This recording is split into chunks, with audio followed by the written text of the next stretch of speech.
ভাই রে ভাই, টাকা পয়সার জন্য মানুষের যে এরকম অবস্থা হতে পারে তা চিন্তাও করা যায় না। আজকে এমন একটা মুভি এক্সপ্লেন করতে চলেছি যেটা রিলিজ হওয়ার পরপরই 6টা অস্কার পেয়েছিল। তাহলে বুঝতেই পারছো কেমন হতে চলেছে আজকের মুভিটা। মুভির নাম প্যারাসাইট। প্যারাসাইট মানে জানো কি? প্যারাসাইট মানে হলো পরজীবী, মানে যারা অন্যের ঘাড়ে বসে খায়, যেমন আমি। আসলে ব্যাপারটা এরকম না। প্যারাসাইট বলতে এমন ধরনের কিছু কীটপতঙ্গ বা জীবাণুকে বোঝায় যারা আমাদের সাথেই থাকে, কিন্তু আমরা খুব বেশি টের পাই না, অথচ তারা আমাদের ঘরেই থাকে এবং আমাদের সাথেই খায়। যেমন তেলাপোকা, ইঁদুর, জীবাণু, এরকম। ঠিক এরকম ভাবে একটা গরিব পরিবার ধনী পরিবারের মধ্যে ঢুকে তাদের সাথে বসবাস করতে থাকে, কিন্তু ধনী পরিবারটা কোনো কিছুই টের পায় না। প্রশ্ন হলো তারা কিভাবে প্রবেশ করলো সেই বাড়িতে। এরকমই নানা সাসপেন্স এবং থ্রিলার টাইপের নানা টুইস্ট রয়েছে মুভিতে।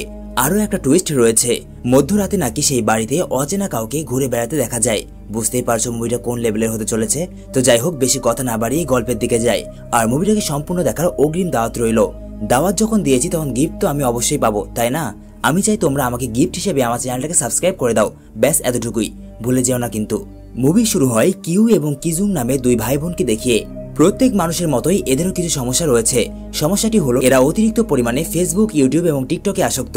কিন্তু আসল সমস্যাটি হলো এরা এতটাই গরিব যে নুন আনতে পান্তা ফুরোয়। এই পরিবারে রয়েছে 4 জন সদস্য, ছেলে কিউ, মেয়ে কিজুং এবং স্ত্রী চাংসুককে নিয়ে কিম নামের এই লোকের সংসার। কিমের পরিবার দরিদ্র সীমার নিচে বসবাস করে। কিম এবং তার পরিবার কোন রকমে পিৎজার বাক্স তৈরি করে যে টাকা পায় ওটা দিয়েই সংসার চালায়। এখন প্রশ্ন হলো এত গরিব হওয়া সত্ত্বেও তারা ফেসবুক, ইউটিউব এবং টিকটক চালানোর জন্য টাকা কোথায় পায়? আসলে বাইরে লাগানো মানুষের ওয়াইফাই এর মাধ্যমে তারা এগুলো চালাতো, কিন্তু ওয়াইফাই সিগন্যাল তাদের ঘরের মধ্যে খুব একটা পেত না। এভাবেই তাদের অভাব অনটনের মাধ্যমে দিন পার হতে থাকে। কিন্তু কেউ জানে না কখন কার ভাগ্যে কিভাবে পরিবর্তন আসে। একদিন কিউর খুব পছন্দের একজন বন্ধু মিং তার সাথে দেখা করতে তার বাড়িতে আসে এবং তার সাথে করে নিয়ে আসে তার জন্য একটা অ্যান্টিক পিসের গিফট, যার মধ্যে ছিল একটা পাথর। তার বিশ্বাস এই পাথরটা যার কাছে থাকবে তার ভাগ্য পরিবর্তন হয়ে যাবে। এরকমই কিছুটা বিশ্বাস মিংয়ের। কিন্তু কিউ এবং তার পরিবার এরকম কোনো কিছুই বিশ্বাস করে না, বরং তাদের কাছে এই পাথরটা স্বাভাবিক আর 10টা পাথরের মতোই। তো যাই হোক, মিং কিউকে ঘুরতে যাওয়ার নাম করে বাইরে নিয়ে যায় এবং বলে, আমি একটা ধনী পরিবারের মেয়েকে ইংরেজি টিউশনি করাই। সত্যি বলতে আমাদের সম্পর্কটা শুধুমাত্র ছাত্রী শিক্ষকের মধ্যে নেই, এই গণ্ডি পেরিয়ে সম্পর্কটা অনেক দূর এগিয়েছে। মানে বুঝতেই পারছো দুজনের মধ্যে ভালোবাসা জমেছে। তো যাই হোক, তোমাকে এখানে ডাকার যে বিষয়টা, আসলে আমি আমেরিকার ভিসা পেয়েছি, তা আবার উইদাউট IELTS। তাহলে বলো এই অফারটা কি ছাড়া যায়? আর যেহেতু আমি চলেই যাচ্ছি, তাই আমি সিদ্ধান্ত নিয়েছি যে আমার বদলে তুমি ওই ধনী পরিবারে ঢুকে আমার প্রেমিকাকে প্রাইভেট পড়াবে। আর এখন তোমার চাইতে বেশি বিশ্বাসযোগ্য কেউই আমার কাছে নেই। সে কলেজে ওঠার পরপরই আমি তাকে বিয়ে করে নেব। তো এই হচ্ছে মিংয়ের পরিকল্পনা। কিউ মিংয়ের এ ধরনের কথা শোনার পর সে তার জন্য একটা ভালো ইউনিভার্সিটির নকল সার্টিফিকেট বানিয়ে নেয়, যাতে তার এই চাকরিটা পেতে খুব একটা সমস্যা না হয়। এরপর সে এসে পৌঁছায় ওই বাড়িতে, যে বাড়িতে তাকে টিউশনি করাতে হবে। সে ওখানে যাওয়ার পর বাড়িটাকে ভালোভাবে দেখছিল। কিছুক্ষণ পর সে বাড়ির ভেতরে প্রবেশ করে, আর বাড়ির ভেতরে প্রবেশ করার পর তার মাথা ঘুরে যায়, কারণ এত বড় এবং আলিশান একটা সিস্টেমের বাড়ি সে আগে কখনো দেখেনি। তার মনে হচ্ছিল সে একটা জান্নাতে চলে এসেছে। একটু পরেই তার সামনে ওই বাড়ির মালকিন আসে, যার নাম ইয়ন। সেই কিউকে নানা ধরনের প্রশ্ন জিজ্ঞাসা করে। এক পর্যায়ে কিউ তাকে তার সার্টিফিকেট দেখায়, কিন্তু বাড়ির মালকিন ইয়ন তাকে বলে, সার্টিফিকেট নয়, তুমি কেমন পড়াবে এটাই জানতে চাই আমি। আর যেহেতু মিং তোমাকে সাজেস্ট করেছে, এজন্য আমি চোখ বন্ধ করে তোমাকে বিশ্বাস করলাম। আজকে যখন তুমি আমার মেয়েকে পড়াবে তখন আমি সেখানে উপস্থিত থাকবো। এরপর দেখানো হয় মালকিনের মেয়েকে, যার নাম ডাহাই। সত্যি বলতে এই নামগুলো উচ্চারণ করতে গিয়ে আমার দাঁতগুলো প্রায় ভাঙার মতো অবস্থা। তবে চিন্তার কিছু নেই, যে কটা দাঁত বাকি আছে ওগুলো দিয়ে এক্সপ্লেন করব। তো যাই হোক, নতুন শিক্ষককে দেখে ডাহাই একটু নার্ভাস হয়ে পড়ে। কিউ ডাহাইয়ের এই ব্যাপারটা খুব ভালো করে বুঝতে পারে, আর এই জন্য সে তাকে বিভিন্ন মোটিভেটেড কথা বলে তার নার্ভাসনেস কাটিয়ে দেয় এবং সে তার সর্বোচ্চ দিয়ে তাকে পড়ায়। মালকিন ব্যাপারটা দেখে অনেক খুশি হয় এবং কিউকে যাওয়ার সময় 1 মাসের বেতন অ্যাডভান্স করে এবং বলে, আজ থেকে আমরা তোমাকে ক্যাবিন বলে ডাকবো। ঠিক তখনই সেখানে মালকিনের ছোট ছেলে চলে আসে এবং কিউর সাথে মজা করতে থাকে। এর নাম হলো ডিসং। মালকিন জানায় সে অনেক দুষ্টু, কিন্তু ড্রয়িং এ সে একদম পারদর্শী। কেমন পারদর্শী তা তো আমরা এই পেন্টিং এ দেখতেই পাচ্ছি। মালকিন চায় তার ছেলের এই প্রতিভা যেন আরো প্রকাশিত হোক, আর এই জন্য সে একজন পেন্টিং টিচার খুঁজছিল। কিউ একথা শোনা মাত্রই তার মাথায় একটা বুদ্ধি আসে। সে মালকিনকে বলে, আমি একজন অভিজ্ঞ ড্রয়িং টিচারকে চিনি। শুধুমাত্র সে ড্রয়িংই পারদর্শী নয়, বরং সে ছোট বাচ্চাদেরকে খুব ভালোভাবে হ্যান্ডেল করতে পারে। আপনি চাইলে আমি তাকে আপনার বিষয়ে বলতে পারি এবং এখানে নিয়ে আসতে পারি। তো মালকিনের কথা মতো কিউ পরের দিন ওই ড্রয়িং টিচারকে তার বাড়িতে নিয়ে যায়। আর এই ড্রয়িং টিচার অন্য কেউ নয়, বরং কিউর বোন, যাকে সে ড্রয়িং টিচার সাজিয়ে বাড়িতে নিয়ে এসেছে। আর এরপর কিজুংয়েরও এখানে চাকরি হয়ে যায়, কিন্তু সে তার নাম বলে জেসিকা। এদিকে ক্যাভিন এবং ডাহাই আস্তে আস্তে নিজেদের মধ্যে অ্যাট্রাক্ট হচ্ছিল। যদিও ক্যাভিন ভালো করেই জানতো ডাহাই তার বন্ধুর ভালোবাসা। যে বিদেশে যাওয়ার আগে তাকে তার কাছে আমানত রেখে গেছে। কিন্তু কেভিন সবকিছু ভুলে গেছে। সে শুধুমাত্র চাইছিল ডাহায়াকে কোনো রকমে পটিয়ে টাকা হাতিয়ে নিতে। এদিকে মালকিন তার ছোট ছেলেকে নিয়ে টেনশন করছিল। তার বারবার মনে হচ্ছিল হয়তোবা নতুন ড্রয়িং টিচার তার ছেলেকে ভালো মতো ড্রয়িং শেখাতে পারছে না। এজন্য সে শরবত দেওয়ার অজুহাতে তার ছোট ছেলের ঘরে প্রবেশ করে। সেখানে প্রবেশ করলে জেসিকা তাকে জানায় তার ছোট ছেলের ড্রয়িংই অনেক ভালো, কিন্তু তার অনেক প্র্যাকটিস করতে হবে এবং তার অনেক প্র্যাকটিক্যাল থিওরি জানতে হবে। এরপর বাড়ি মালিক ডং বাড়িতে ফিরে আসলে তার স্ত্রী তাকে সকল বিষয় জানায়। সে এতে সম্মতিও দেয়। কিছুক্ষণ পর ডং তার ড্রাইভারকে বলে রাত অনেক হয়েছে, ড্রয়িং টিচারকে তার বাড়িতে রেখে এসো। ডং এর হুকুমে ড্রাইভার জেসিকাকে গাড়িতে করে তার বাড়ির দিকে রওনা হয়। কিন্তু ড্রাইভার তো তার বাড়ি চেনে না, এজন্য ড্রাইভার তাকে জিজ্ঞাসা করে তোমার বাড়িটা কোন দিকে। জেসিকা জানায় বাড়িতে নয়, তুমি আমাকে রেল স্টেশনে নামিয়ে দাও। যদিও ড্রাইভার তার এই কথাতে একটু অবাক হয়, কিন্তু জেসিকার মনে ছিল এক অন্য পরিকল্পনা। সে ইচ্ছে করে গাড়িতে তার আন্ডারগার্মেন্টস লুকিয়ে দেয়। আসলে সে এটা এই জন্য করছিল কারণ যদি ডংকে ভুল বুঝিয়ে তার ড্রাইভারের চাকরিটা বাতিল করা যায় তাহলে সে তার বাবাকে ড্রাইভার পোস্টে ঢুকাতে পারবে। কিন্তু সমস্যা হলো ডং মার্সিডিজ গাড়িতে ভ্রমণ করে, আর মার্সিডিজ গাড়ি সম্পর্কে তার বাবা খুব একটা জানতো না। তো যেমন পরিকল্পনা তেমন কাজ। পরের দিন ডং গাড়িতে উঠলে সে ওই আন্ডারগার্মেন্টস দেখতে পায়। আর এই খবরটা গিয়ে সে বলে তার স্ত্রী ইয়নকে। সে তার স্ত্রীকে বলে প্রথমত তাদের গাড়িতে এসব করা উচিত হয়নি, আর দ্বিতীয়ত হলো একজন মেয়ে কিভাবে তার আন্ডারগার্মেন্টস পরতে ভুলে যায়। এর মানে স্পষ্ট যে তারা নেশা করেছিল। নেশার কথা শুনে তারা ভয় পেয়ে যায় এবং ভবিষ্যতে যেন তাদেরকে কোনো বিপদে পড়তে না হয় এজন্য তারা ড্রাইভারকে চাকরি থেকে বের করে দেওয়ার সিদ্ধান্ত নেয়। পরদিন জেসিকা তাদের বাড়িতে আসলে মালকিন তাকে জিজ্ঞাসা করে আচ্ছা বলো তো কাল ড্রাইভারের সাথে তোমার কিছু হয়েছিল নাকি। উত্তরে জেসিকা জানায় কই না তো, আমি তো মাঝ রাস্তায় নেমে পড়েছিলাম। এরপর মালকিন তাকে বলে আসলে কালকে একটা লজ্জাজনক ঘটনা ঘটেছে আর এজন্য আমরা তাকে চাকরি থেকে বের করে দিয়েছি। জেসিকা এই কথা শোনার পর মালকিনকে বলে ম্যাডাম তাহলে তো আপনাদের একজন নতুন ড্রাইভার দরকার। আসলে আমার চেনা পরিচিত একজন আঙ্কেল আছে যে একটা ধনী পরিবারের জন্য মার্সিডিজ চালাচ্ছিল, কিন্তু ওই পরিবারটি প্যারিসে চলে যাওয়ার কারণে সে এখন বলতে গেলে প্রায় বেকার। আপনি চাইলে আমি তাকে ইন্টারভিউর জন্য ডাকতে পারি। মালকিন কোনো কথা ছাড়াই রাজি হয়ে যায় এবং তাকে পরের দিন ডেকে আনার জন্য বলে। কিন্তু সমস্যা হলো তার বাবা মার্সিডিজ চালাতে পারে না। এই জন্য কেভিন মানে কিউ দামি পোশাক আশাক পরে তার বাবাকে নিয়ে যায় একটা মার্সিডিজ শোরুমে। আর এখানে গিয়ে সে তার বাবাকে মার্সিডিজ গাড়ির বিভিন্ন নতুন ফিচার্স সম্পর্কে জানায়।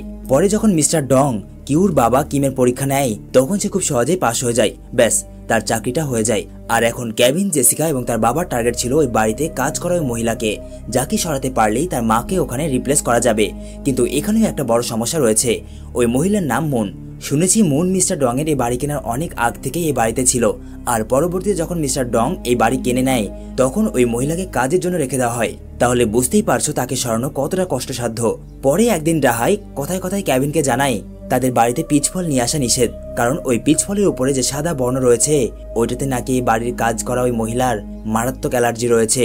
ব্যাস এটা শোনা মাত্রই কেভিনের শয়তানি খোপড়ি মানে যেখান থেকে বুদ্ধি তৈরি হয় ওই কারখানা কাজ করতে শুরু করে। সে একদিন পিচফলের ওই সাদা অংশ ইচ্ছে করে মুনের গায়ে ছিটিয়ে দেয়, যদিও সে ভালো করে জানতো ওই অ্যালার্জির কারণে তার মৃত্যু পর্যন্ত হতে পারে, কিন্তু সে তার পরোয়া করে না। পরে সমস্যা হওয়ার কারণে মুন যখন মেডিকেলে চেকআপের জন্য যায় তখন কিম তার ছবি তুলে নেয় এবং মালকিনকে দেখিয়ে তার কান ভাঙায়। সে বলে এই দেখুন আপনার বাড়ির ওই কাজের মহিলা হসপিটালে গেছে, আপনি জানেন তার কি সমস্যা? তার আসলে টিবি রোগ রয়েছে আর এই রোগের কথা সে আপনাদের কাছ থেকে লুকিয়ে রেখেছে। এই কথাগুলো আমি নিজের কানে শুনেছি। সে অন্য একজনের সাথে এই বিষয়ে আলাপ আলোচনা করছিল। ম্যাডাম শুনুন, আপনার ঘরে একটা ছোট্ট বাচ্চা রয়েছে, আপনার উচিত আপনার বাচ্চার কথা ভেবে তার বিষয়ে সচেতন হওয়া। আর এরপর তারা রওনা দেয় বাড়ির দিকে। বাড়িতে আসার আগ দিয়ে কিম জেসিকাকে মেসেজ দিয়ে বলে কাজ শুরু করে দাও। আর এরপর জেসিকা আবার ওই পিচ ফলের সাদা অংশ মুনির গায়ে ছিটিয়ে দেয়। পরবর্তীতে মালকিন যখন বাড়িতে ফিরে আসে তখন সে দেখতে পায় তার বাড়ির কাজের মহিলা অনেক খারাপভাবে কাশছিল এবং সুযোগ বুঝে কিম তার ফেলে দেওয়া টিস্যুটাই লাল রং ছিটিয়ে দেয় এবং পরবর্তীতে কিম ওই টিস্যুটা মালকিনকে দেখিয়ে বলে এই দেখুন তার টিস্যুতে রক্ত লেগে আছে, এর মানে আমি যা কিছু আপনাকে বললাম এর সবই সত্যি। মালকিন আস্তে আস্তে তাদের জালে ফেসে যায় এবং এক পর্যায়ে সে মুনের সাথে কথা বলে তাকে কাজ থেকে বের করে দেয়। বেচারি মুন জানতেই পারল না তার সাথে কত বড় ষড়যন্ত্র করা হয়েছে। এরপর তারা তাদের মাকেও এই বাড়িতে নিয়ে আসে কাজের মহিলা হিসেবে। আর এখন তারা প্যারাসাইটের মতো এই সম্পূর্ণ বাড়িটাই কবজা করে নিয়েছে। কোথায় ছিল আর কোথায় আসলো। তো যাই হোক, একদিন কাজ করার সময় ডিসং লক্ষ্য করে তাদের গায়ে থেকে সেম একই রকম গন্ধ আসে। বিষয়টা কিম এবং তার পরিবার কোনো রকমে ধামাচাপা দিয়ে দেয় এবং পরবর্তীতে বাড়িতে আসলে তারা সিদ্ধান্ত নেয় আজ থেকে তারা চারজন আলাদা আলাদা ডিটারজেন্ট দিয়ে কাপড় পরিষ্কার করবে এবং আলাদা আলাদা পারফিউম ইউজ করবে, যাতে পরবর্তীতে এই বিষয়ে আর কোনো সমস্যা না হয়। তারা চায় না তাদের এই ছোট্ট ভুলের কারণে এই আলিশান চাকরিটা চলে যাক। দেখানো হয় মিস্টার ডংকে। কাল তার ছেলের বার্থডে। এই জন্য মিস্টার ডং তার পরিবারকে নিয়ে 3 দিনের ছুটি কাটাতে যাবে দূরে অন্য এক শহরে। আর এই জন্য মালকিন ইয়ন বাড়ির সমস্ত দায়িত্ব দিয়ে যায় বাড়ির কেয়ারটেকারকে মানে কিমের স্ত্রী চাংসুককে। চাংসুক যখন তার ছেলে মেয়ে এবং স্বামীকে এই বিষয় জানায় তখন তারা প্রচন্ড লেভেলের খুশি হয়, কারণ এই 3টা দিন তাদের একদম সুপার ডুপার চলবে। তো মিস্টার ডং তার পরিবার নিয়ে চলে গেলে কিমের সম্পূর্ণ পরিবার এই বাড়িতে চলে আসে এবং একটা লাক্সারিয়াস লাইফস্টাইল স্পেন্ড করতে থাকে। তাদেরকে দেখে মনে হচ্ছিল তারা এখন তাদের জীবনের সর্বোচ্চ সময়টা কাটাচ্ছিল। তারা খেয়াল করে আজকে আবহাওয়াটা খুব একটা ভালো নয়, কিন্তু এতে তাদের কোনো যায় আসে না। তারা নির্দ্বিধায় বাড়ির ভেতরে বসে মদ সহ নানা ধরনের লাক্সারিয়াস খাবারগুলো খাচ্ছিল। এই দৃশ্যটা সম্পূর্ণ মিলে যায় এই মুভির নামের সাথে। এই পরিবার হচ্ছে ঠিক ওই রকম তেলাপোকাদের মতো যারা অন্ধকার নেমে আসলেই রান্নাঘরে বেরিয়ে আসতো। যাই হোক, কেভিন এখানে সবাইকে জানায় আমি ডাহাইকে খুব শীঘ্রই বিয়ে করে ফেলবো, আর এরপর এই বাড়িটা আমার হয়ে যাবে। আহাগো সোনা আমার, কি প্ল্যান। বাইরে প্রবল বৃষ্টি হচ্ছে, এরই মধ্যে হঠাৎ করে বাড়ির কলিং বেল বেজে ওঠে। চাংসুক দেখতে যায় আসলে এত বৃষ্টির মধ্যে বাড়িতে কে আসলো। সে দেখতে পায় বাইরে ওই মুন দাঁড়িয়ে আছে, যে আগে এই বাড়িতে কাজ করত। সে বলে আসলে আমি আমার কিছু জিনিসপত্র এই বাড়িতেই ভুলে ফেলে গেছি, সেগুলো নিতেই এখানে আসা। এরপর চাংসুকের ইচ্ছে না থাকা সত্ত্বেও তাকে ভেতরে আসতে দিতে হয়। ততক্ষণে ভেতরে থাকা বাকি সবাই লুকিয়ে পড়ে। মুন চাংসুককে জানায় তার জিনিসপত্র নিচে বেসমেন্টে পড়ে আছে। এরপর মুন তার জিনিসপত্র নিতে বেসমেন্টে যায়, আর এদিকে বাকি সবাই তার ফিরে আসার জন্য অপেক্ষা করতে থাকে। কিন্তু অনেক সময় পেরিয়ে গেলেও তার ফিরে আসার কোনো নামগন্ধ নেই।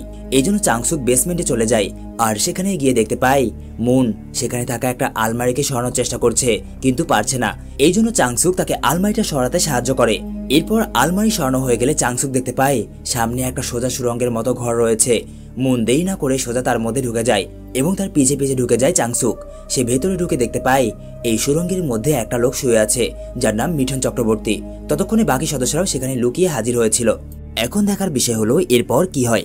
চাংসুক এবং তার পরিবার মুনকে সাহায্য করেছিল নাকি বাড়ি থেকে বের করে দিয়েছিল। তো চলো আবারও শুরু করে এক্সপ্লেন। তবে এক্সপ্লেন শুরু করার আগে একটা ছোট্ট রিকোয়েস্ট, আমার ভিউয়ার্সদের মধ্যে 90%ই সম্পূর্ণ মুভিটাকে দেখে, কিন্তু সাবস্ক্রাইব করার পরিমাণ খুবই কম। তাই তোমার যদি সত্যিই আমার ভিডিও ভালো লাগে তাহলে প্লিজ সাবস্ক্রাইব করে দিও। চাংসুক মুনকে জিজ্ঞাসা করে এটা কে, আর এখানে এলোই বা কিভাবে। মুন জানায় এই লোক আমার স্বামী, প্রায় 4 বছর হলো আমি তাকে এখানেই লুকিয়ে রেখেছি। তবে অবাক করার বিষয় হলো এই সুড়ঙ্গ অর্থাৎ এই গুপ্ত বেসমেন্টের সম্পর্কে মিস্টার ডং কিছুই জানে না। এ সম্পর্কে জানতো এই বাড়ির আগের মালিক, যে এই সুড়ঙ্গ অর্থাৎ এই বেসমেন্টটা তৈরি করেছিল। তবে এই বেসমেন্ট তৈরি করার পেছনে ছিল এক অন্য গল্প। এই বাড়ির আগের মালিক মনে করত যদি কখনো বিশ্বযুদ্ধ অথবা পুলিশের কেস কাচারি হয় তাহলে সে এখানেই লুকাবে। এটাই ছিল তার থিওরি অফ বেসমেন্ট। এরই পরিপ্রেক্ষিতে মিঠুন চক্রবর্তী মানে মুনের হাজবেন্ড এক মাফিয়ার থেকে টাকা ধার নেওয়ার পর তাকে ভুলে গিয়েছিল, অর্থাৎ তার ধার পরিশোধ করতে পারেনি। আর 4 বছর থেকে এখন অবধি এই মাফিয়া তাকে খুঁজে বেড়াচ্ছে। এই জন্য মুন তাকে এখানে লুকিয়ে রেখেছে, আর এই জন্য তার মানসিক অবস্থা খুব একটা ভালো না। তো যাই হোক, চাংসুক এগুলো শোনার পর মুনকে বলে see you not for mind, তোমাকে তোমার স্বামীকে নিয়ে এক্ষুনি এখান থেকে চলে যেতে হবে, নয়তো আমি এখনই পুলিশকে ফোন করে সব বলে দেব। মুন ঘাবড়ে যায় এবং সে চাংসুকে বিভিন্নভাবে রিকোয়েস্ট করতে থাকে যেন সে তার হাজবেন্ডকে এখান থেকে বাইরে বের না করে দেয়। ঠিক তখনই ক্যাবিনের পা স্লিপ করে এবং সেই সহ বাকি সবাই পড়ে যায়। তাকে দেখা মাত্রই মুন তার মোবাইল ফোন বের করে এই সব কিছু ভিডিও রেকর্ডিং করতে থাকে, কারণ এই বাড়িতে তো শুধুমাত্র মুনের থাকার কথা ছিল, কিন্তু এরা এখানে কি করছে। এরই মধ্যে ক্যাবিন তার বাবাকে বলে বাবা আমার পায়ে অনেক জোরে আঘাত লেগেছে, আর এই কথাটা রেকর্ডিং হয়ে যায় মুনের মোবাইল ফোনে। ব্যাস হয়ে গেল। মুন বলে তোমাদের ওপর শুরু থেকেই আমার সন্দেহ ছিল, আর এখন এটা একদম পরিষ্কার হয়ে গেল, আর তোমরা সবাই এক একটা শয়তান। এরপর সে ওই ভিডিওটা তাদেরকে দেখিয়ে থ্রেট দেয় এবং বলে আমি এই ভিডিওটা মালকিনকে দেখাবো। কিছুক্ষণ পর তারা সবাই বেসমেন্ট থেকে বাইরে বেরিয়ে আসে। বাইরে আসার পর মুনের স্বামীর অনেক ভালো লাগছিল, কারণ সে অনেকদিন বাদে আজকে বাইরে বেরিয়ে এসেছে। সে বাইরে এসে দেখে বাড়ির সকল জিনিসপত্র একদম লন্ডভন্ড হয়ে আছে, আর এগুলো দেখে সে তাদেরকে বলে আমি এতদিন যাবত এই বাড়িতে আছি, কোনোদিন কোনো জিনিসপত্র লন্ডভন্ড করিনি বা ভাঙচুর করিনি, শুধুমাত্র মধ্যরাতে বের হতাম এবং খাওয়া দাওয়া করে আবার ঢুকে পড়তাম। কিন্তু তোমরা এই বাড়িতে আসতে না আসতে এই সম্পূর্ণ বাড়িটাকে একদম লন্ডভন্ড করে দিয়েছো। এরই মধ্যে কিম এবং তার পরিবার মুনের থেকে তার মোবাইলটা কেড়ে নেওয়ার চেষ্টা করে, কিন্তু মুন তাদেরকে মদের বোতল দিয়ে মারতে শুরু করে। এরপর জেসিকা দৌড়ে গিয়ে ফ্রিজ থেকে পিচ ফল নিয়ে আসে এবং এই সব ফলগুলো মুনের ওপর ঢেলে দেয় যাতে করে মন দুর্বল হয়ে পড়ে। ততক্ষণে ক্যাবিন মুনের মোবাইলটা নিয়ে ভিডিওটা ডিলিট করে দেয়।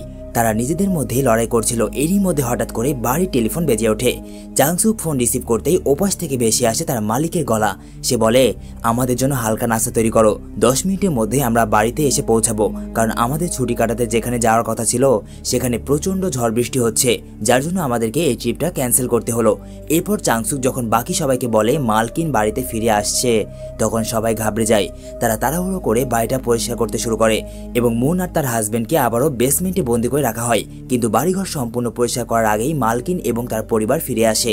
এটা দেখা মাত্রই কিম এবং তার পরিবার এদিক সেদিক লুকিয়ে পড়ে। যেভাবে তেলাপোকারা ঘরে আলো জ্বলার পর লুকিয়ে পড়ে, ঠিক সেভাবে মুন মালকিনের কণ্ঠ শুনে বেসমেন্ট থেকে আবারও বাইরে আসার চেষ্টা করে, কিন্তু চাংসুক তাকে আগেই দেখে নেয় এবং এক লাথি দিয়ে আবারও নিচে ফেলে দেয়। আর এইবার তাদেরকে সামলানোর দায়িত্ব পড়ে কিমের ওপর। কিম ভেতরে ঢুকতে দেখতে পায় মুনের হাজবেন্ড একটা লাইটের সুইচ বারবার অন অফ করছিল, যেটা বাইরে থাকা লাইটের। কিম তাকে এই বিষয়ে জিজ্ঞাসা করলে সে তাকে জানায় এটা হলো এক ধরনের সিগন্যাল, যার নাম মোর্স কোড। এই সিগন্যালের মাধ্যমে বিভিন্ন গুপ্ত মেসেজ পাঠানো হয়। তবে শুধুমাত্র মোর্স কোডই নয়, এরকম অনেক রকমের কোড রয়েছে যার মাধ্যমে মানুষ বার্তা আদান প্রদান করে থাকে। পিরামিডেও এরকম কিছু সন্ধান পাওয়া গেছে। যাই হোক, নেক্সট এই ধরনের কোড নিয়ে কিছু থ্রিলার মুভি নিয়ে আসবো। এজন্য তোমরা চাইলে চ্যানেলটাকে সাবস্ক্রাইব করে রাখতে পারো এবং নোটিফিকেশনের বেল অন করে রেখো, যাতে পরবর্তীতে ওই মুভিগুলোর এক্সপ্লেন করলে তোমরা সহজেই পেয়ে যাও। তো যাই হোক, মুনির হাজবেন্ড কিমকে জানায় এই লাইটের মাধ্যমেই আমি আমার স্ত্রীকে আমার প্রয়োজন সম্পর্কে বলতাম, কিন্তু অন্য কেউ এই বিষয়ে বুঝতে পারতো না, কারণ মিস্টার ডং এর পরিবারের কেউই এই সিগন্যাল বোঝে না। কিম এগুলো শুনে অনেক অবাক হয়ে যায় এবং বলে, তুমি তো সেই রকম জিনিস মাইরি, তোমাকে তো এভাবে ছেড়ে রাখা যাবে না, তুমি যখন তখন আমাদের জন্য বিপদ হয়ে উঠতে পারো। এই জন্য কিম তাকে একটা পাইপের সাথে বেঁধে রাখে। দৃশ্য পরিবর্তন হয় এবং দেখানো হয় মালকিন ইয়নকে। সে চাংসুককে বলে, আমি কখনোই আমার ছেলের বার্থডে এই বাড়িতে সেলিব্রেশন করি না। এর অন্যতম কারণ হলো একদিন সে যখন রাতে তার বার্থডে কেক খাচ্ছিল, ঠিক তখন সে বাড়ির মধ্যে অদ্ভুত কিছু একটা দেখতে পায়। এরপর সে এতটাই ভয় পেয়ে যায় যে ওই দৃশ্যটা সে কখনোই ভুলতে পারেনি। এদিকে মুনের হাজবেন্ড এই বাড়ি থেকে তাদেরকে বের না করার জন্য অনেক রিকোয়েস্ট করে, কারণ এই বাড়িতে থাকতে থাকতে তার অভ্যাস হয়ে গেছে, সে এটাকে নিজের বাড়ি মনে করে। কিন্তু কিম তার কথায় কোনো উত্তর না দিয়ে ওপরে উঠে আসে। আর এরপর চাংসুক সুযোগ বুঝে যখন তার স্বামী এবং বাচ্চাদেরকে বাইরে বের করতে যাবে, ঠিক তখনই সেখানে ডিসং চলে আসে। আর তাকে দেখা মাত্রই সঙ্গে সঙ্গে আবারও তারা সেখানে থাকা টেবিলের নিচে লুকিয়ে পড়ে। এদিকে ডিসং তার প্রত্যেক বার্থডেতে বাইরে ক্যাম্প তৈরি করত এবং সেখানেই ঘুমাতো। এজন্য সে এবারও গার্ডেনে একটা আলাদা ক্যাম্প তৈরি করে এবং সেখানে গিয়ে ঘুমিয়ে পড়ে। মিস্টার ডং এবং মালকিন তার ছেলেকে নিয়ে একটু চিন্তিত হয়ে পড়ে, কারণ সেই ক্যাম্পে এত পরিমাণ জায়গা নেই যে তারাও সেখানে গিয়ে ডিসং এর সাথে ঘুমাবে। কিন্তু তারা তো তার ছেলেকে একাও রাখতে পারবে না। এজন্য তারা তাদের ছেলেকে একটা ওয়াকি টকি এবং তাদের কাছে একটা ওয়াকি টকি রাখে এবং বলে, যদি কখনো ভয় পাও তাহলে সঙ্গে সঙ্গে আমাকে জানিয়ে দেবে। কিন্তু মালকিন তার হাজবেন্ড মিস্টার ডংকে বলে, চলো আজকের রাতটা আমরা এই ড্রয়িং রুমে ঘুমিয়ে পড়ি। আর এরপর তারা এখানেই শুয়ে পড়ে। কিন্তু তাদের ঘুম ধরছে না, কারণ তাদের নাকে ভেসে আসছে এক অদ্ভুত নোংরা গন্ধ। সে তার ওয়াইফকে জানায়, এই গন্ধটা আমি আমার ড্রাইভারের গায়ে থেকেও একবার পেয়েছিলাম। এত বিশ্রী এবং নোংরা গন্ধ, মনে হচ্ছে কোনো নোংরা বস্তি বা ময়লার কারখানা থেকে কেউ উঠে এসেছে। আর যেহেতু কিম সেখানেই টেবিলের নিচে লুকিয়ে আছে, তাই সে তাদের এই ধরনের কথাগুলো শুনে নেয়, যেটা তার মোটেও ভালো লাগে না। তো যাই হোক, মালকিন এবং তার হাজবেন্ড ঘুমিয়ে পড়লে কিম এবং তার ছেলে মেয়ে টেবিলের নিচ থেকে বের হয় এবং বাড়ি থেকে বের হয়ে যাওয়ার চেষ্টা করে। তারা লুকিয়ে কোনো রকমে গ্যারেজে যায় এবং ওপাশ দিয়ে বাইরে বের হয়ে যায়। একজন গরিব এবং ধনীর মধ্যে যেমন আকাশ পাতাল পার্থক্য, ঠিক তেমনি তাদের বাড়িঘর এবং লাইফস্টাইলের মধ্যেও রয়েছে ব্যাপক পার্থক্য। মিস্টার ডং এর বাড়ি যেখানে ছিল, ঠিক তার কিছু দূরে আন্ডারগ্রাউন্ড বেসমেন্টে একটা নিম্ন বস্তিতে ছিল কিমের বাড়ি। একটা ইঁদুর যেমন ভাবে মাটি খুঁড়ে আন্ডারগ্রাউন্ডে বসবাস করে, ঠিক সেরকম। তারা বাইরে বেরিয়ে দেখে প্রবল বৃষ্টি হচ্ছে। জেসিকা এবং ক্যাবিন তার বাবাকে বলে, মুন এবং তার হাজবেন্ডের খবর কি? তার বাবা উত্তরে জানায়, তাদেরকে নিয়ে চিন্তা করার কিছু নেই, আমি তাদের ব্যবস্থা করে এসেছি। এরপর তারা বাড়িতে গিয়ে দেখে সম্পূর্ণ বাড়িটা একদম পানিতে তলিয়ে গেছে। সেখানে বসবাস করা সকল মানুষের একটাই চিন্তা, তাদের বাড়িটা কিভাবে পানি মুক্ত করা যায়। কি একটা অবস্থা কিম এবং তার পরিবারের। কিছুক্ষণ আগে তারা কোথায় ছিল আর এখন কোথায় আসলো। এদিকে বেসমেন্টে মুনের জ্ঞান ফিরে আসলে সে তার হাজবেন্ডকে মুক্ত করতেই যাবে, এরকম সময় তার শরীর অসুস্থ হয়ে পড়ে এবং সে বমি করে দেয়। আর সেখানেই সে তার শেষ নিঃশ্বাস ত্যাগ করে। এ সময় সে বলে, চাংসুকে লাথি মেরে ফেলে দেওয়ার কারণে সে নিজেকে বাঁচাতে পারেনি। আর তার থেকেও বড় কারণ হলো তখন জেসিকা তার উপর পিচ ফল ফেলে দিয়েছিল, যার জন্য তার অবস্থা আরো বেশি খারাপ হয়ে যায়। এদিকে মুনের হাজবেন্ডের হাত পা বাঁধা থাকার কারণে সে তার সামনে তার স্ত্রীকে এভাবে মরতে দেখছিল, কিন্তু তার কিছুই করার ছিল না। সে শুধুমাত্র ছটফট করতে থাকে। এরপর সে কোনো রকমে নিজেকে পাইপের থেকে ছাড়িয়ে নেয় এবং ওই লাইট জ্বালিয়ে মোর্স কোডের মাধ্যমে বাইরে মেসেজ দেওয়ার চেষ্টা করে, কিন্তু এই মেসেজ কারো কাছেই পৌঁছায় না। এদিকে কিম এবং তার পুরো বস্তিবাসী নরকের মতো জীবন কাটাচ্ছিল, কারণ তাদের সম্পূর্ণ বাড়িটাই পানির নিচে চলে গেছে। এই জন্য তারা একটা বড় কমিউনিটি হলে রাত কাটায়। তাদের এখন মাথা গোজার মতো বাড়িটাও নেই। এদিকে মালকিন তার ছেলের বার্থডে উপলক্ষে একটা পার্টি রাখে, আর এই পার্টিতে তাদের সকলকে দাওয়াত দেওয়া হয়। কিমের অনেক আফসোস হচ্ছিল, একদিকে তারা খাবার পাচ্ছে না, অন্যদিকে ধনী লোকেরা তাদের সামান্য বার্থডে নিয়ে এত আয়োজন এবং খাবার নষ্ট করে। তো যাই হোক, কিম কোনো কিছু চিন্তা না করে প্রতিদিনের মতো আজকেও কাজে যায়, কিন্তু তার মনে কোথাও শান্তি ছিল না। তার মনের মধ্যে ছিল শুধুমাত্র হাজার রকমের প্রশ্ন, যার উত্তর কারো কাছেই নেই। একই তো কাল রাতে তার সম্পূর্ণ বাড়িটা বিধ্বস্ত হয়ে গেছে, আর দ্বিতীয়ত কাল রাতে বলা মিস্টার ডং এর গায়ে গন্ধ নিয়ে ওই ব্যাপারটা। মালকিন বাড়িতে ফিরে আসলে দেখা যায় তাদের বাড়িতে পার্টির আয়োজন বেশ জোরে সোরে চলছিল। বিভিন্ন জায়গা থেকে বিভিন্ন নামি দামি গেস্ট আসা শুরু করেছে। এখানে কিম এবং তার পরিবারের সবাই উপস্থিত ছিল, কিন্তু তাদের কারো মনেই কোনো শান্তি নেই। কিমের এরকম মনমরা অবস্থা দেখে মিস্টার ডং তাকে বলে, তোমার ওভারটাইম এবং ছুটি আমি বাড়িয়ে দেব, অন্তত আজকের দিনটা মুখ ভার করে রেখো না, একটু হাসি খুশি থেকো। এদিকে জেসিকা তার মায়ের কাছে আসে এবং তার মাকে বলে, আমাদের নিচে গিয়ে একবার দেখা উচিত, তাদের দুজনের কি অবস্থা। কিন্তু কেভিনের মাথায় ছিল এক অন্যরকম সাইকো পরিকল্পনা। কেভিন তার বন্ধু মিং এর দেওয়া ওই লাকি পাথরটা তার সাথে করে নিয়ে এসেছিল, কিন্তু আজব বিষয় হলো সে এটা কাউকে দেখাতে নয়, বরং এই পাথরটা দিয়ে মুন এবং তার হাজবেন্ডের গল্প শেষ করতে ব্যবহার করবে। সোজা কথায় বলতে গেলে সে এই পাথর দিয়ে তাদেরকে খুন করবে, কারণ ওই দুজনের জন্য তাদের চারজনের এত আলিশান একটা জীবন বরবাদ হয়ে যাবে। তো যেমন কথা তেমন কাজ, ওই পাথর দিয়ে কেভিন সোজা বেসমেন্টে চলে যায়, কিন্তু সে জানতো না মুন মারা গেছে, আর তার মৃত্যুর কারণে তার হাজবেন্ড একটা মহা সাইকোতে পরিণত হয়েছে। কেভিন বেসমেন্টে প্রবেশ করতেই তার হাজবেন্ড একটা সূক্ষ্ম রশি দিয়ে কেভিনের গলায় ফাঁস বাঁধিয়ে দেয়। কেভিন কোনো রকমে বেসমেন্ট থেকে বাইরে পালিয়ে আসে, কিন্তু এক পর্যায়ে সে ধরা পড়ে যায় এবং তার নিয়ে যাওয়া পাথর দিয়ে তারই মাথায় আঘাত করে মুনের হাজবেন্ড। কেভিনকে আঘাত করার পর মুনের হাজবেন্ড রান্নাঘর থেকে একটা বড় ধারালো চাকু নিয়ে বাইরে চলে যায় এবং বাইরে আসার সঙ্গে সঙ্গেই সে জেসিকাকে মেরে দেয়। বেচারি জেসিকা কিছু বুঝতেই পারে না। এই দৃশ্য দেখে জেসিকার মা চাংসুক দৌড়ে গিয়ে মুনের হাজবেন্ডের ওপর আক্রমণ করে এবং তাকে ঘায়াল করে দেয়। এই সব কিছু বসে বসে দূর থেকে দেখছিল কিম। সে কিছুই বুঝতে পারছিল না তার কি করা উচিত, তার মাথা কাজ করা বন্ধ করে দিয়েছিল। এদিকে মিস্টার ডং এর একটা চাবি কিমের কাছে পড়ে যায়, আর সেই চাবি সে তুলতে গেলে তার নাক সে চেপে ধরে, কারণ কিমের শরীরে প্রচন্ড লেভেলের দুর্গন্ধ। কিম তার চোখের সামনে মিস্টার ডং এর এই সকল ব্যবহার দেখে আর চুপ থাকতে পারে না। তার পরিবার মারা যাওয়া এবং মিস্টার ডং এর এ ধরনের অপমান এবং ক্ষোভে সে মিস্টার ডংকে চাকু মেরে তার খেল খতম করে সেখান থেকে পালিয়ে যায়। ব্যাস, সম্পূর্ণ গল্পটা এখানেই শেষ।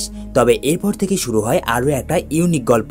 কয়েকদিন পরে দেখানো হয় কেভিনকে, সে হসপিটালে ভর্তি, আর তার মাথায় আঘাত লাগার কারণে সে এখন মানসিকভাবে অনেকটা অসুস্থ। আর এরপর কোর্টে শুরু হয় তাদের বিচার, কিন্তু the provision of Avengers ordinance আইনের ভিত্তিতে তাদেরকে ছেড়ে দেওয়া হয়। এখান থেকে বের হওয়ার পর কেভিন আস্তে আস্তে সুস্থ হতে থাকে। সুস্থ হওয়ার পর সে জানতে পারে তার বোন জেসিকা মারা গেছে এবং তার বাবার কোনো খোঁজ খবর এখন অবধি পাওয়া যায়নি, কিন্তু তখনও তার মুখে ছিল এক অদ্ভুত মাসুম হাসি। একদিন কেভিন একটা পাহাড়ে ওঠে, যেখান থেকে মিস্টার ডং এর ওই বাড়িটা একদম পরিষ্কার দেখা যায়। তবে এখন আর এই বাড়িটা মিস্টার ডং এর নয়, ওখানে একটা নতুন পরিবার বসবাস করে। কেভিন লক্ষ্য করে ওই বাড়িতে একটা নির্দিষ্ট লাইট নির্দিষ্ট সময় জ্বলানেভা করে। সেই আলোকে ভালো করে লক্ষ্য করলে বুঝতে পারে এটা এক ধরনের সিগন্যাল, আর এই সিগন্যালটা পাঠাচ্ছে তার বাবা, এবং তার বাবা রয়েছে ওই বাড়ির বেসমেন্টে। আসলে ওই দিন কিম মিস্টার ডংকে মারার পর তার বাড়ির গ্যারেজে লুকিয়ে পড়ে, কিন্তু তাকে আর বাইরে বেরোতে দেখা যায়নি। এর মানে সে তখন থেকেই এই বেসমেন্টে লুকিয়ে রয়েছে এবং প্রত্যেক মধ্যরাতে সে বের হতো বাড়িতে খাবার খোঁজার উদ্দেশ্যে, এবং সে যে জীবিত রয়েছে এটা জানান দেয় ওই লাইট অন অফ করে, যেটা তাকে বলেছিল মুনের হাজবেন্ড। তো যাই হোক, কেভিন সেই আলোর গুপ্ত মেসেজের অর্থ বের করে ফেলে এবং বুঝতে পারে যে ওই বাড়ির বেসমেন্টেই তার বাবা লুকিয়ে রয়েছে। কিন্তু সে তার বাবাকে বের করে না, বরং সে সিদ্ধান্ত নেয় একদিন সেই বাড়িটা কিনে নেবে এবং তার পরিবারকে আসল আলিশান জীবন দান করবে। আর এর আরও একটা কারণ হলো, যদি সে তার বাবাকে আগেই বের করে নেয় তাহলে পুলিশ তাকে ধরে ফেলতো এবং খুন করার অপরাধে যাবজ্জীবন দিয়ে দিত। তাই কিম যতক্ষণ বেসমেন্টে আছে ততক্ষণ সুরক্ষিত থাকবে। তো এই ছিল আজকের মুভির একটা ডিটেল এক্সপ্লেনেশন। না, শুধুমাত্র এক্সপ্লেনেশন বললে ভুল হবে, এই মুভিতে অনেক কিছু শেখার রয়েছে। তোমার কি মনে হয় কমেন্ট করে জানিয়ে দিও। মুভির কোন অংশ তোমার সবচেয়ে ভালো লেগেছে সেটাও জানিয়ে দিও। ভিডিওটা ভালো লাগলে একটা লাইক করতে ভুলে যেও না এবং চ্যানেলটাকে সাবস্ক্রাইব করে দিও, কারণ পরবর্তীতে সিনেলজিক তোমাদের জন্য নিয়ে আসবে কিছু অস্থির মাথা নষ্ট করা থ্রিলার মুভি। তো দেখা হচ্ছে পরবর্তী কোনো ইউনিক সাসপেন্সে ভরা মুভিতে, যেগুলো তোমরা পছন্দ করো। ততক্ষণের জন্য বিদায়।